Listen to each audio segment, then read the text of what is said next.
اب دیکھیے لوگ اس وادی بیضا کو وادی جن کا نام دے دیے ہیں اور اس کو دیکھنے کے لیے لوگ پیسے بھی لگاتے ہیں، وقت بھی لگاتے ہیں اور یہاں آ کر کے اس کو دیکھتے ہیں۔ کہتے ہیں کہ گاڑیاں یہاں نیوٹرل پہ تیز چلتی ہے اور یہاں پہ وادی جن ہے جو یہ گاڑیوں کو دھکا دیتے ہیں، تو اس طرح کی ایسی کوئی بات نہیں ہے، ایسا کہنا بالکل غلط ہے۔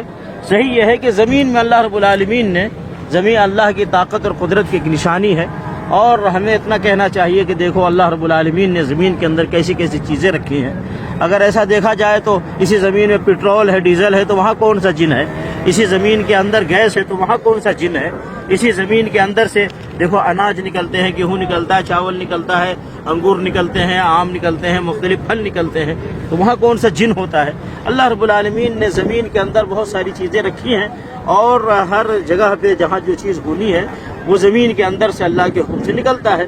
تو یہاں پہ بھی اللہ کے حکم سے یہ زمین کے اندر کوئی چیز ہے جس کو اللہ رب العالمین نے یہاں چھپا رکھا ہے، جس کو بندے نہیں جانتے ہیں، اللہ رب العالمین ہی جانتا ہے۔ تو اب جو لوگ یہاں آتے ہیں اپنا وقت ضائع کر کے مسجد نبی صلی اللہ علیہ وسلم میں، بجائے اس کے کہ وہ بیٹھ کر نمازیں پڑھیں، وہاں رہ کر کے وہاں قرآن مجید کی تلاوت کریں، مسجد نبی میں بیٹھ کر کے وہاں دعائیں کریں، وہاں وقت لگائیں عبادت میں، وہ لوگ یہاں آتے ہیں اور یہاں آ کر کے اپنا وقت ضائع کرتے ہیں یہ سمجھ کر کے کہ یہ وادی جن ہے، یہ وادی جن ہے، یہ وادی جن ہے۔ یہی سنا آپ نے سنا وادی جن ہے؟ آپ نے بھی سنا ہے وادی جن ہے؟ کس نے کہا آپ کو یہ وادی جن ہے؟ یہ سبھی جو سننے میں آ رہا پتہ نہیں۔ تو جنہوں نے کہا یہ وادی جن ہے، آپ نے پوچھا نہیں کیا مطلب وہاں یہاں جن رہتے ہیں؟ یعنی میں نے پوچھا اگر جن رہتے ہیں تو جنوں کے بیچ میں آنا چاہیے؟ نہیں، بالکل تو پھر کیوں آئے ہو؟ سنا نہیں تھا کشش مدینہ جہاں سے جب درخت جو نا صلی اللہ علیہ وسلم نے بلایا تھا نا، وہ درخت ادھر سے آپ صلی اللہ علیہ وسلم کی طرف گیا، یہ سنا ہے۔ یہ سنا ہے، یہ بھی صحیح نہیں ہے۔ یہ صحیح نہیں۔ جس نے یہ بیان کیا ہے تو وہ کہاں ہے؟ کہیں قرآن میں ہے، کہیں نبی صلی اللہ علیہ وسلم کی حدیث شریف کی کتاب میں کہیں ہے؟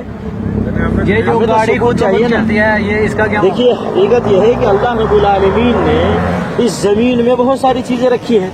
بھائی اسی زمین سے اناج نکلتا ہے، گیہوں نکلتا ہے، اسی زمین سے چاول نکلتا ہے، اسی زمین سے پھل نکلتے ہیں، فروٹ نکلتے ہیں، پیٹرول نکلتا ہے، ڈیزل نکلتا ہے، گیس نکلتا ہے، اسی زمین سے نکلتے ہیں نا بھائی۔ تو پھر وہاں کون سا جن رہتا ہے جو ساری چیزیں نکلتی ہیں؟ اللہ کی طاقت قدرت کا اظہار ہے۔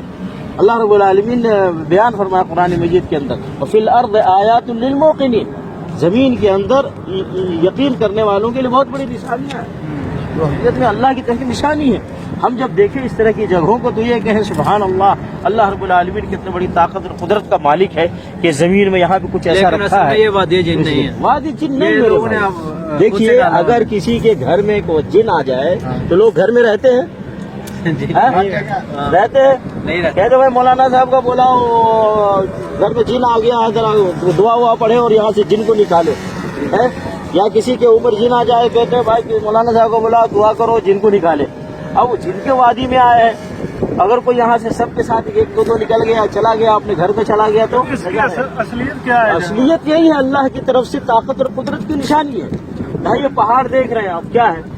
اللہ کی طاقت قدرت کی نشانی ہے۔ میخ کی طرح دیکھو زمین کے اندر یہ کھڑا ہوا ہے، جو گاڑی یہ اور چلتی اسی طریقے سے اسی زمین میں اللہ نے کچھ رکھا ہے۔ ہے اللہ رب العالمین نے کیا فرمایا قرآن مجید کے اندر، افلا ينظرون الى الابل كيف خلقت، کیا انہوں نے اونٹ کو نہیں دیکھا کہ اللہ نے اونٹ کو کیسے پیدا کیا؟ دیکھو ابھی اونٹ یہیں پہ ہے نا، یہاں پہ اونٹ ہے، دیکھو تو اللہ رب العالمین فرما رہا ہے کہ اونٹ کو دیکھو اللہ نے کیسا جانور پیدا کیا اونٹ کی شکل میں۔ اور پھر اللہ رب العالمین فرمایا الى الجبال كيف نصبت، اور پہاڑ کو لوگ نہیں دیکھتے کہ دیکھو اللہ نے کیسے اس کو گاڑ دیا میخ کی طرح، وَإِلَى الْأَرْضِ كَيْفَ سُطِحَتْ، اور زمین کو لوگ نہیں دیکھتے کہ دیکھو اللہ نے کیسے اس کو پھیلا دیا ہے، اور زمین میں اللہ تعالیٰ مختلف جگہوں پہ مختلف نعمتیں رکھی ہیں جس سے انسان فائدہ اٹھاتا ہے۔ ایسے ہی اللہ رب العالمین نے ہمارے آپ کے بارے میں فرمایا وَفِي أَنفُسِكُمْ أَفَلَا تُبْصِرُونَ، اپنے اندر تم نہیں دیکھتے تمہارے اندر کیسی کیسی نشانیاں ہیں۔ بھائی یہ چھوٹی سی یہ آنکھیں ہیں، کتنی کشادہ جگہوں کو دیکھتا ہے، آنکھیں چھوٹی سی ہیں، کتنی بڑی نشانی ہے یہ آنکھیں کہ ہم چھوٹے سے آنکھ سے کتنی بڑی جگہوں کو دیکھ لیتے ہیں۔ ایسے یہ کان ہے، ہم کتنے لوگوں کی آوازیں سن لیتے ہیں۔ اسی طریقے سے ہم زبان ہے، کتنا آدمی بول لیتا ہے۔ ہم یہ دونوں پاؤں سے، یہ سب ہمارا جسم خود ایک نشانی ہے۔ ہمارا وجود خود اللہ کی طرف سے ایک نشانی ہے، تو اللہ کی طرف سے نشانی ہے، وہ اللہ کی طاقت یہ بچاتا ہے. ہاں اللہ کی طرف سے. ہم اتنا ہی کہیں اللہ بہتر جانتا ہے، اللہ کی طرف سے کشش. یہ کیسے کہیں گے کشش مدینہ ہم کیسے ثبوت چاہیے. کہ آپ صلی اللہ علیہ وسلم نے جب یہ جنگ احد والی لگی تھی تو اشارہ کیا اللہ عالم معاف کرے تو اشارہ تو جو چیز بھی تھی وہ چل پڑی، اس لیے وہ بولتے یہ صحیح نہیں، لیکن یہ واقع ہے کہاں؟ لوگوں کی زبان پہ ہے. ہمیں تو اس طرح کی باتیں قرآن سے چاہیے، نبی صلی اللہ علیہ وسلم کے فرمان حدیث سے چاہیے، ہے نا؟ تو وہاں نہیں ملے گی. بھائی ابو بکر عمر عثمان علی صحابہ نے بیان کیا ہو کہ اس طرح کا واقعہ پیش ہے، ایسا نہیں ہے. دیکھیے نبی علیہ الصلوۃ والسلام مکے سے ہجرت کر کے مدینہ تشریف لا رہے ہیں، ہے نا؟ کعبۃ اللہ کیوں نہیں ساتھ آ گیا؟ نبی علیہ الصلوۃ والسلام بڑی حضرت بڑی نگاہ سے مکہ چھوڑ کے آ رہے ہیں اور مدینہ تشریف لے آئے. تو مکہ نہیں آیا بلکہ حدیبیہ میں گئے عمرہ کرنے کے لیے. حدیبیہ میں رک گئے. کفار و مشرکین نے کہا کہ آپ عمرہ نہیں کر سکتے، تو حدیبیہ سے واپس آ گئے نبی علیہ الصلوۃ والسلام. صحابہ کیوں نہیں کعبۃ اللہ ساتھ آ گیا نبی صلی اللہ علیہ وسلم کے پاس؟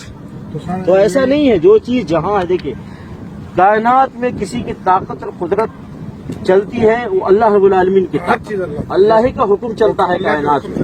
اللہ رب العالمین طاقت و قدرت کا اظہار ہے اس کائنات کے اندر. ساری چیزیں ہم سب خود اللہ رب العالمین کی طاقت و قدرت کا اظہار ہے کہ اللہ رب العالمین نے اس انسان کو کیسا بنایا کہ دیکھو آسمان پہ اڑنے والا جہاز بنا رہا ہے، سمندر پہ تیرنے والا پانی جہاز بنا رہا ہے، کیسی کیسی چیزیں انسان بنا رہا ہے. اللہ نے کیسا عقل و دماغ دیا اللہ کو. تو اس لیے ہم کہیں سبحانک یا رب، جو بھی ہے اللہ اے میرا رب تو تیری ذات پاک ہے، تو کتنے بڑی طاقت اور قدرت والا ہے کہ تو نے ایسی ایسی چیزیں بنائی ہیں. تو اس لیے ہم اس کو وادی جن نہ کہیں. یہ دیکھیے زیارت کرانے والے ہیں نا، اس کا نام انہوں نے وادی جن دیا ہے، اور وادی جن کے نام پر لوگ زیارت کراتے ہیں، پیسے کماتے ہیں. اب لوگ آتے ہیں یہاں آ کر کے وہ ٹائم ویسٹ کرتے ہیں. یہی ٹائم اگر آپ مسجد نبی میں بیٹھ کر آدمی قرآن کی تلاوت کرے، دعائیں کرے، اللہ کا ذکر کرے، درود شریف پڑھے تو کچھ فائدہ بھی ہوگا. یہاں آنے سے کیا فائدہ ہوتا ہے؟ یہ جگہ صرف کیا ہے، مدینے کے لوگ کیا ہے یہاں آتے گھومنے کے لیے، اپنی اپنی فیملی کو لاتے ہیں. آپ دیکھ رہے ہوں گے بیٹھتے ہیں تھوڑی دیر، کھاتے پیتے پھر چلے جاتے ہیں. اس کا نام ہے وادی بیضاء. آپ دیکھا ہوگا وہاں بورڈ لگا ہوا ہے جگہ جگہ. وادی جن ہمارے یہاں کے لوگوں نے زیارت کرانے والوں نے رکھا ہے. صرف گاڑی چلنے کا، پانی چلنے کا، وہ کہتے ہیں کہ جن دھکا دیتا ہے گاڑی کو. میں نے کہا جن کے ساتھ تمہاری کوئی رشتہ داری ہے؟ اگر جن دھکا دے گا تو گڑھے میں جا کے گرائے گا. گڑھے میں روڈ پہ کیوں رکھے گا وہ؟